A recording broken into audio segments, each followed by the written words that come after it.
గౌరవ మంత్రివర్యులు ఇరిగేషన్ శాఖ మంత్రులు ఉత్తమ్ కుమార్ రెడ్డి గారికి ముందుగా ధన్యవాదాలు తెలియజేసుకుంటూ ఎంతో మందికి అక్టోబర్ 21 తర్వాత ఎంతో మందికి ప్రాజెక్టు మీద అంతకుముందు ఏదో అద్భుతమైన కట్టడాలు టూరిస్ట్ పాయింట్గా ఏదో పేరున్న ప్రాజెక్టులు జరిగిన అక్టోబర్ 21 సంఘటనతో యావత్ ప్రజలు ఉలిక్కిపడడంతో పాటు దాని ఎన్నో అనుమానాలు వచ్చినాయి. ఈ సమయంలో ప్రభుత్వం చేంజ్ అయిన తర్వాత ఉత్తమ్ కుమార్ రెడ్డి గారు ఇప్పటికే 2-3 సార్లు రివ్యూ చేసుకుని మళ్ళా ఈరోజు రివ్యూ పెట్టడం, దీని మీద ఏంది విషయం అని ప్రాజెక్టుగా తెలుసుకోవడం చాలా సంతోషం. వారికి ధన్యవాదాలు తెలియజేసుకుంటూ అలాగే గౌరవ మంత్రివర్యులు శ్రీనివాసరెడ్డి గారు, గౌరవ మంత్రివర్యులు ప్రభాకర్ గారికి, వివేక్ భాయ్ గారికి, జీవనన్న గారికి, ఈఎన్సీ గారు ఈఎన్సీ గారు నాకు 2-3 క్లారిఫికేషన్ ఎక్కువ నేను స్పీచ్ చేయదలుచుకోలేదు. మాకు మొత్తం ప్రాజెక్టు గురించి పూర్తిగా ఐడియా ఉన్నది. ఎందుకంటే 2004 కాళేశ్వరం ప్రాణహిత చెవుల్లో మొదలుపెట్టినప్పుడు కూడా నేను ఇరిగేషన్లో మీ అన్ని సబ్జెక్టులో కూడా అప్పుడు నేను గౌరవ అప్పటి ముఖ్యమంత్రి ఎవరిళ్ళు నన్ను ఇన్వాల్వ్ చేసి ఆ ప్రాజెక్టులో విజిట్ పంపించును. అసలు తొమ్మిడిగట్టి దగ్గర మీరు కట్టడానికి అప్పుడున్న గవర్నమెంట్లో సబ్మెర్జ్ అయ్యేది 3,000 ఎకరాలు చిల్లరనే. అప్పుడు కన్విన్స్ చేసేదానికి అవకాశాలు ఉండే. ఫడ్నవీస్ గారు ముఖ్యమంత్రిగా ఉండే, అంతకుముందు ఆయన ఎగనైజ్ చేసినప్పుడు ఆపోజిషన్ లీడర్ ఉండే. గవర్నర్గా విద్యాసాగరరావు అప్పటి ముఖ్యమంత్రి కేసీఆర్ గారికి దగ్గర బంధువు.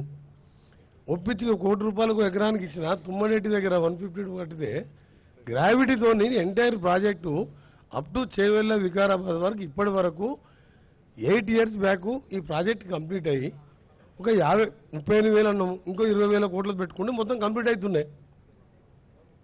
అంటే ఈ వాంటెడ్లు చేసిందా, అసలు ఇంజనీర్స్ ఏమైనా అడ్వైస్ తీసుకున్నా, లేకపోతే కేసీఆర్ గారు ముఖ్యమంత్రిగా ఆయననే చీఫ్ ఇంజనీర్గా డిజైన్ చేసిందా, ఇది అసలు ప్రజలకు తెలవాలి. అసలు ఇది ఎవరైనా కిందికి పోయే గ్రావిటీ పోయి కింద పోయే వాటరు కింద 3 బ్యారేజ్ కట్టి పైకి తీసుకొచ్చి కిందికి వదిలిపెట్టడము అదొక తుక్కులకు చర్య. అది ఇంకా మీరు రాను ఇంకా కిందికి పోయి పోలవరం దగ్గర కట్టి మళ్ళీ 3 బ్యారేజ్ కట్టేవాళ్ళు. మీరు ఏంది పని అది? మీ ప్రజెంటేషన్ చూసిన తర్వాత మీరు ఈఎన్సీగా ఉన్నారు, ఎస్సీలు ఉన్నారు, సిఈలు ఉన్నారు, హరిరామ, మీరు అప్పుడే లీవ్ పెట్టి వెళ్ళిపోవాలి. మీరు యాక్చువల్గా నేను ఐఎమ్ ఆస్కింగ్ స్టేట్ క్వశ్చన్. ఇది మీ గవర్నమెంట్ అంటే అప్పటి గవర్నమెంట్ అయినా ఇప్పటికైనా we are the custodian of the public property, public money. వాళ్ళని కాపాడాలి మేము. ఏం పిచ్చి ప్రాజెక్ట్ ఇది? ఏం చేసింది మీరు? ఇవాళ పియర్ కిందికి 1.2 మీటర్లు 5 మీటర్లు దిగింది. అది దాన్ని రెక్టిఫై చేస్తుంటున్నాం. అన్నారం కింద బ్యారేజ్ ఉన్నది. ఎప్పుడు ఎంత ఫ్లో వస్తుందో తెలియదు. ఓ ఫ్లో వచ్చి మొత్తం కొట్టుకుపోయిన తర్వాత ఎవడి భరించాలి ఇవన్నీ? రెండవది, అవసరం లేకుండా మీరు రిజర్వాయర్ పేరు మీద 3rd TMC తీసుకొని ఎవరో కేసీఆర్ బంధువుకు మీరు అది కట్టిపెట్టి నామినేషన్ మీద, అంటే అండర్స్టాండింగ్ టెండర్ మీద, అది అవసరమే లేదు 3rd TMC. ఆ రోజు కూడా నేను అసెంబ్లీలో చెప్పిన, ఇంత వేస్ట్ ఆఫ్ మనీ చేసి ఇవాళ SLBC టన్నల్ లాంటి ప్రాజెక్టులు, గ్రావిటీతో వచ్చే ప్రాజెక్టులు, పాలమూరు రంగారెడ్డి, కల్వకుర్తి, నెట్టెమ్మాడ, భీమా, ఇవన్నీ కూడా మీ మొదలుపెట్టాయి 30% ఉన్నాయి. అలాగే 10,000 కోట్లు పెడితే అన్ని కంప్లీట్ అయ్యి ప్రాణాయిత కంప్లీట్ అయితే చేవెళ్లే వరకు నీళ్లు పోతాయి. ఇవాళ తెలంగాణ ఎక్కడ ఉంటుంది మనం?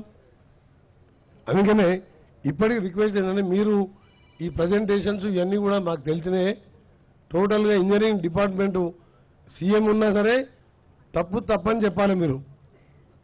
దీంట్లో నా గౌరవ మంత్రిగా ఒకటే కోరుతున్నది, దీని మీద సరి అయిన ఎంక్వైరీ చేసుకొని అసలు మీరు తీసుకొచ్చిన పంపులు 21 పంపింగ్ స్టేషన్స్ ఏ కంపెనీకి వెళ్ళి తీసుకొచ్చిండ్రు?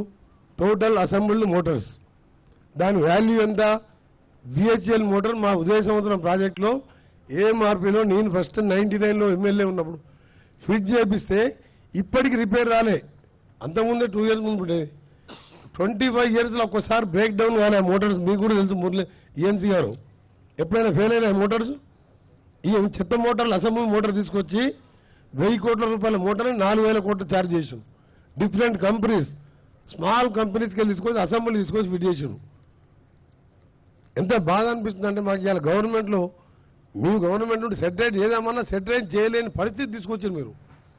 అందుకని ఆనరబుల్ మినిస్టర్ రిక్వెస్ట్ చేసేది ఏంటంటే ఈ ప్రాజెక్ట్ని ఎలా చేస్తారో, ఏం చేస్తారో దీన్ని ఒక ఎక్స్పర్ట్ కమిటీతో పాటు ఈ మోటార్స్ కానీ దీని మీద కానీ సీరియస్ తీసుకొని ఈ ప్రాజెక్టుని పూర్తి చేయడం కాదు, మధ్యలో గౌరవల్లి ప్రాజెక్టు దాన్ని ఆపేసాను. అంటే అప్పటి ప్రాజెక్టు పూర్తి చేస్తే ప్రాణహిత పూర్తి చేస్తే కాంగ్రెస్ ప్రభుత్వానికి పేరు వస్తుంది. గౌరవల్లి పూర్తి చేస్తే అప్పటి ప్రాజెక్ట్ ఇవన్నీ మంచి పద్ధతి కాదు. మీరు ఇంజనీర్స్గా మీరు అడ్వైజ్ చేయాలి. మీరు మీ మాట విన్నప్పుడు మీరు వెళ్ళిపోవాలి మీరు అక్కడి నుంచి. ఇవాళ మీరు బస్వాపూర్ అన్నారు, కొండపోచమ్మ నిండింది, మల్లన్న సాగర్ నిండింది, 10 గండిపేటలంతా కెపాసిటీతో 54,000 ఎకరాలు చేసిండు. దాని కింద ఆలేరు బస్వాపూర్ భువనగిరిలో మాకంతా డ్రైనేజ్ వాటర్ వస్తుంది. ఫీడర్ ఛానల్ తోటి మీరు ఒక 2 లక్షల ఎకరాలు 97,000 ఎకరాలు చూపించింది మీరు. మళ్ళీ 3rd టీఎంసీకి టెండర్ పిలిచిన వానికి కూర్చోబెట్టి పని చేపిస్తున్నారు. మన నిజాం సాగర్ లిఫ్ట్ అంటున్నారు. గ్రావిటీతో కిందికి పోయే నీళ్ళకి ఎందుకు ఇవ్వలేదు మీరు? So I want to know the point. Honourable minister కూడా చెప్తుంది. నిజంగా ఈజీ మినిస్టర్ గారు. కొండపోచ ఎప్పుడు నిండా ఉంటుంది. ఒక జస్ట్ ఫామ్ హౌస్ తప్ప ఎక్కడ పోవు నీళ్ళు. I'm not criticising any government. ఆ గవర్నమెంట్ అయిపోయింది, దాని గురించి మాట్లాడితే మాకు బాధ అనిపిస్తుంది. ఎప్పుడు నిండా ఉంటుంది, కిందికి ఒక 400 ఎకర్స్ పోతుంది, 1 ఎకరా నీళ్ళు వస్తుంది దాని మీద. ఇప్పుడు నిజాం సాగర్ లిఫ్ట్గా మొన్న టెండర్లు పిలిచిండు. నేను ఇవాళ వచ్చింది కూడా మీ పర్మిషన్ తీసుకొని ఇవి తెలుసుకోవడానికి. నల్గొండ జిల్లాలో ఎన్నో 4-5 లక్షల నీళ్ళు ఇచ్చే, సరే ఇంత ఖర్చు పెట్టినావు, ఏం చేసావు? What is the benefit? ఎకరానికి 10-12 వేల రూపాయలు ఖర్చు వస్తుంది రేపటి మీద. ఎకరానికి 12,000 మీద రైతు నువ్వు ఇన్వెస్ట్ చేసినప్పుడు ఆయనకు ఎంత రిటర్న్ వస్తున్నది? ఏం ఆలోచన నేను పనిచేసాను. దీన్ని సెటిలైట్ చేయాలని గౌరవ మంత్రి గారు నా యొక్క రిక్వెస్ట్. దాంతోపాటు బస్వాపూర్ అండ్ ఆలేరుకు సంబంధించి అన్నమల్ల రిజర్వాయర్, ఆ 2 ప్రాజెక్టుల నిండా నీళ్లున్నాయి, ఎక్కడ పోతలేవు. అది నింపి పెడుతున్నారు. ఎక్సెస్ అయితే మళ్ళీ సముద్రంలోకి వదిలిపెడుతున్నారు. దాన్ని కూడా స్టార్ట్ చేసి కింద రిజర్వాయర్ నింపాలని request. Thank you very much.